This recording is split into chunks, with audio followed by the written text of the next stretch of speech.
Good evening, friends. Mark Holmes here, and as always, thank you guys for watching, commenting, subscribing, and being part of the Joe Blue Sports Report. Without you guys, this literally does not work. So thank you guys. Thank you for everybody who came into our live stream tonight, watched, was part of the fun, and we enjoyed ourselves. We enjoyed ourselves with our exclusive Philly 500 meltdown cam. You know, this game was the tale of a quarter and three quarters. That first quarter, man, the Eagles came out like gangbusters, man. It looked like the onslaught was coming. They were feeling it. They were feeling it. Up 14-3. Oh my God. And you start saying, man, we suck. Well, we were thinking about tanking. We were like, okay, here come the tank. You know, it was so crazy that Philly 500 was actually talking about, they're going to make a Jalen Hurts movie about us going to the Super Bowl. We're winning the division. We got this. The Cowboys stay. We double moonwalking on that ass. Yeah, I mean, he was going crazy. He was feeling it. But, we're going to get a little taste.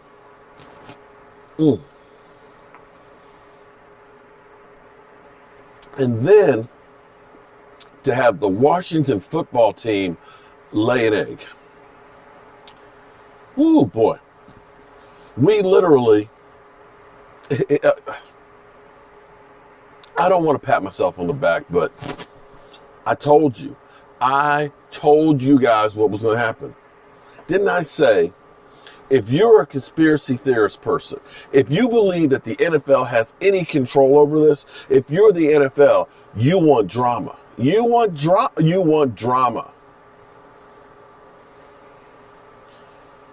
You want the Dallas Cowboys versus the New York Giants, a la Jason Garrett, to mean something. Are you kidding me? The Cowboys needing a win against Jason Garrett, their former coach. All right, so here's the scenarios. Because we run, I think we're somewhere like 11th in draft order, okay? Screw the draft. I don't care about draft right now. I don't care.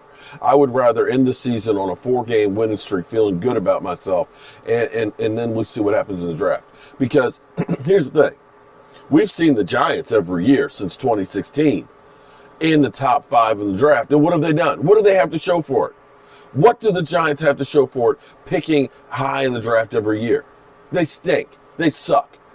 They picked the wrong guys. We've actually done really good where we've been picking. Are you going to tell me that CeeDee Lamb is not a game changer? You're not going to tell me that he's not made our team better? Are you going to tell me that?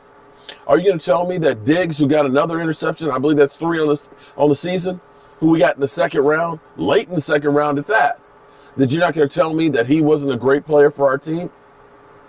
Are you going to tell me that Gilmore, the Canadian bulldozer, a guy that I told you I wanted that man on our team, who's out there making plays? Are you going to tell me that the guys that we drafted are no good? They're not good players, like Taylor Badass? Listen, we do fine in the draft where we are. Our problem has been getting the players that we get, staying healthy and on the field. And if you can go through and say, we're less than 100%, we're down to our second string quarterback, unlike what the Eagles were or the Giants were, that we know we got a quarterback that's even better coming back. We know that we got an offensive line that's coming back that's going to be even better. But for me to see Zeke Elliott change the narrative, because here's what you saw today. Here's what you saw. You saw Zeke Elliott eating. Zeke Elliott feeling it, because Zeke Elliott wants to get that. I told you this is what was going to happen. I told you that Zeke Elliott was going to feast. Because Zeke Elliott wants to get 1,000 yards. Zeke Elliott is about 60-some yards away. He wants that 1,000 yards. He was going to play like a man possessed. I told you that. I told you. Sean Lee, knowing that this is probably his last get up and go around, that this was going to be the last time he dressed out in AT&T Stadium. that the defense was going to come to life to support that guy. I told you that.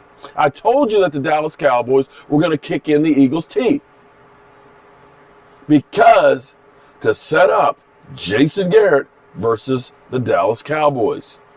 What you didn't see that coming? It's because you didn't watch the Jobu Sports Report. So here's the problem for us. We have a 24% chance of winning. The Giants, 24% chance of getting in. The Eagles, you got no chance in hell. You got no chance in hell. You got zero. You got nothing. You got nothing, Eagles. You stink. You are the first team eliminated from our division. You suck. So, Philly, when you were saying that you were going to win the division, you said that by 3 games. By 3 games. And you said that the Cowboys, they wouldn't even be in second place. Yeah. But you also said, I don't want Justin Jefferson. He's ass. He's ass. You see CeeDee Lamb? Did you see CeeDee? Oh yeah. You saw. I know you saw CeeDee. I know you saw him, Philly. But anyway, here's the thing.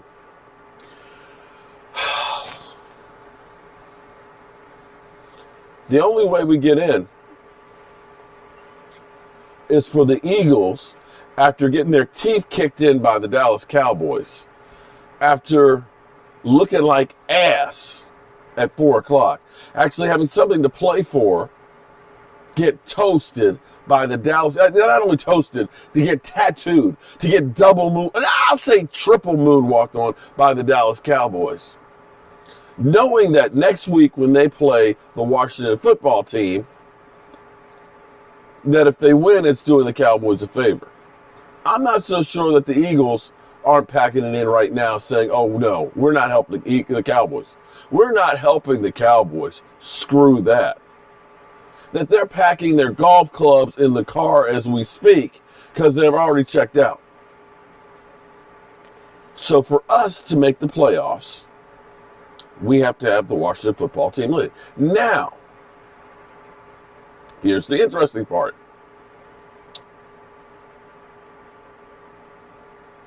Washington, at the moment, doesn't have a quarterback.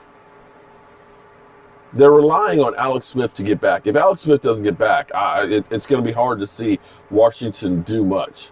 To see what they did with Carolina. And Carolina, believe me, Carolina is one of those teams that's team tank. They had 4 victories going into here, going against their old coach, without having any firepower or defense. They shut down Washington.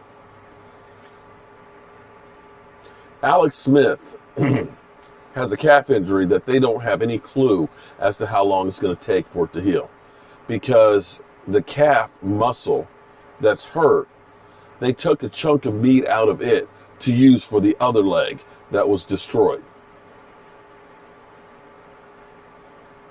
All jokes aside, that's some deep shit. You took some of the calf out of one leg and installed it into the other. So now that this one's injured,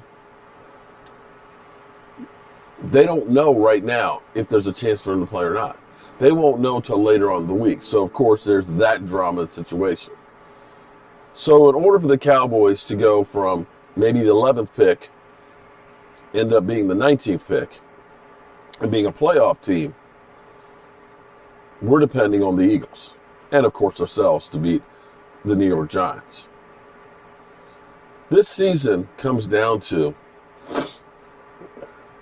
I think, that fake punt against Washington.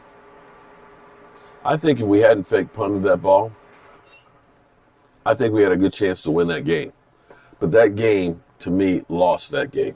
And it just is what it is. You can almost point to any game that 2 or 3 plays that make a difference. And that was the play for our season that I think killed it. And it is what it is. But I will say this much for everybody who's on the team tank train right now.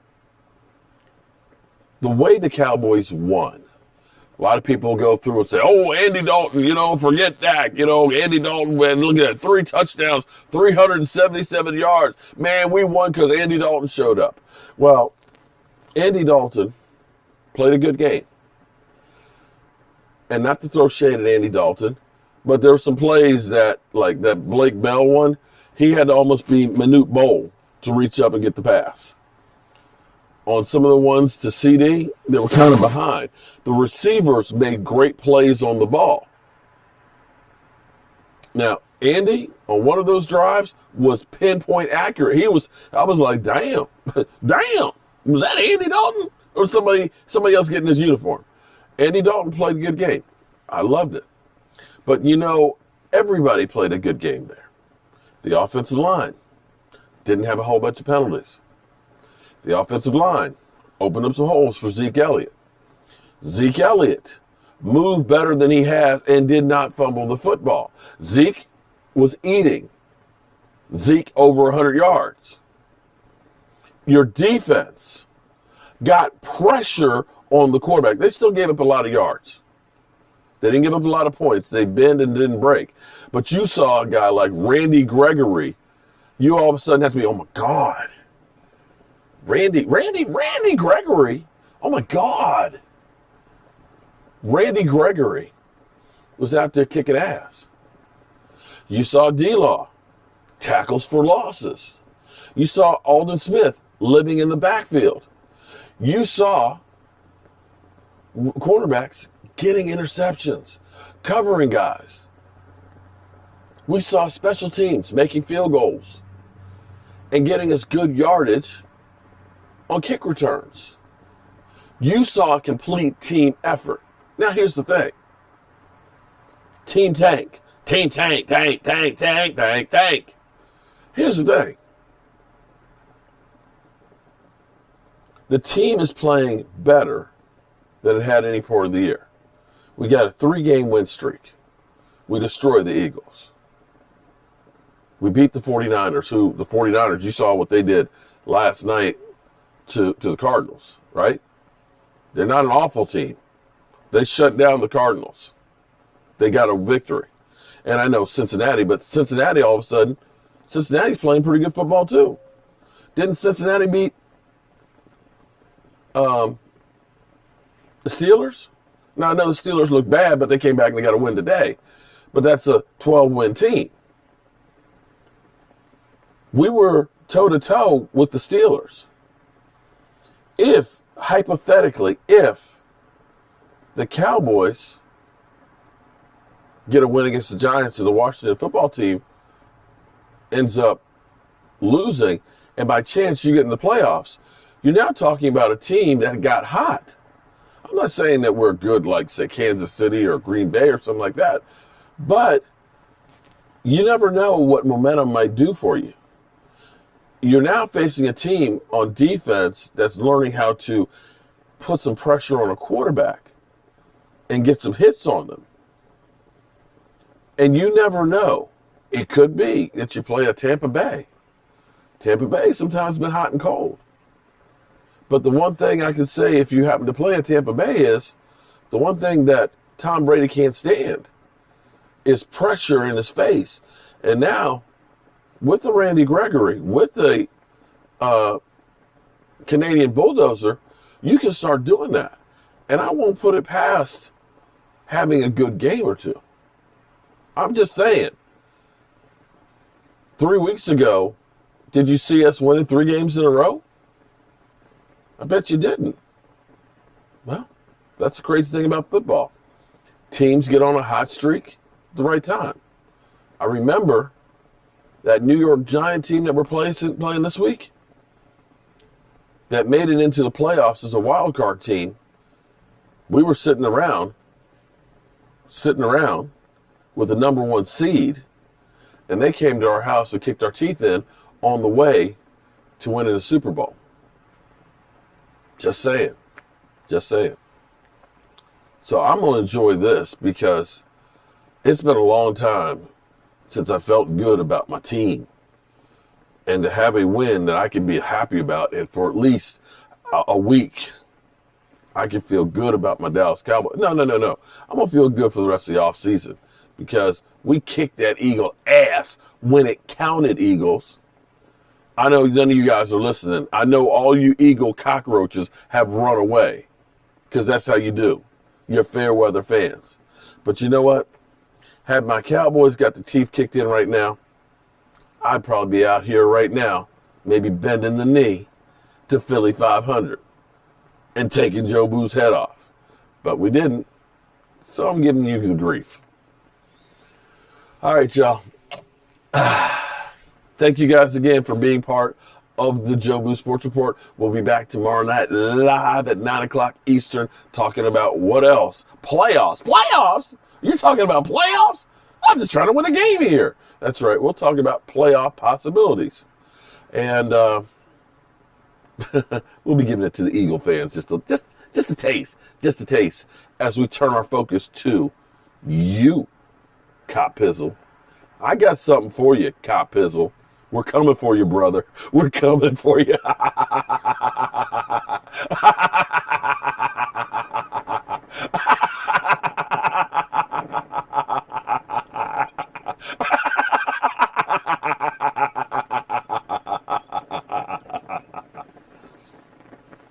Oh, let me finish my rum.